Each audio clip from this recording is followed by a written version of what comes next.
Hello again everyone, and I'm really excited to give you a little landscape photography location tour of one of the most interesting and picturesque places in the whole world, the Hotel Portmeirion in Penrhyndeudraeth, North Wales. Masterminded and built by Sir Clow Williams Ellis between 1925 and 1975 in the style of an Italian village.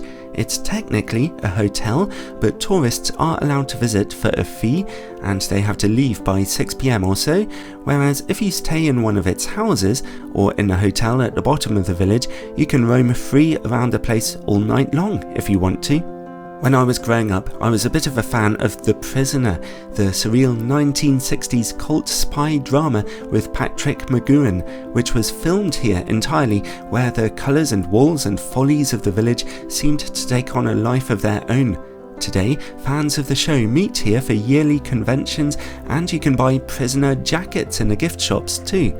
But the village really is a complete marvel of design in its own right, lending itself particularly to wide-angle photography, although you can capture some interesting details here and there with a zoom lens too. It's also a very nice place to test out a fisheye lens if you have one, lending itself to even more dramatic images that way. Honestly, there is just so much to see and do in Portmeirion that I can't recommend enough staying there overnight to give yourself plenty of time to look around and enjoy the village, its grounds and coastline, and to get some dramatic nighttime pictures too. Staying in a house in the village is particularly lovely. The controlling intelligence behind the architecture of the village is strong. It's full of Mediterranean maisonettes, roundhouses, greens, alleyways and little squares. It's also a luxurious place for a holiday. There are many cafes and restaurants and specialty gift shops, all somewhat highly priced but delightful nonetheless.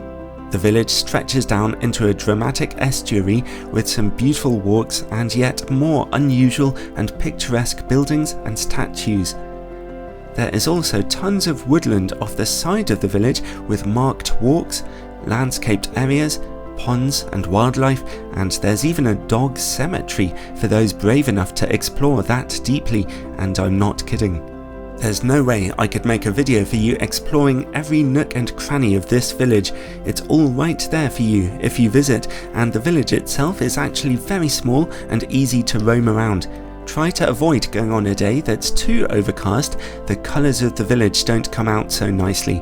But seriously, this is one for your photography bucket list, so you should get there and explore as soon as you can, really.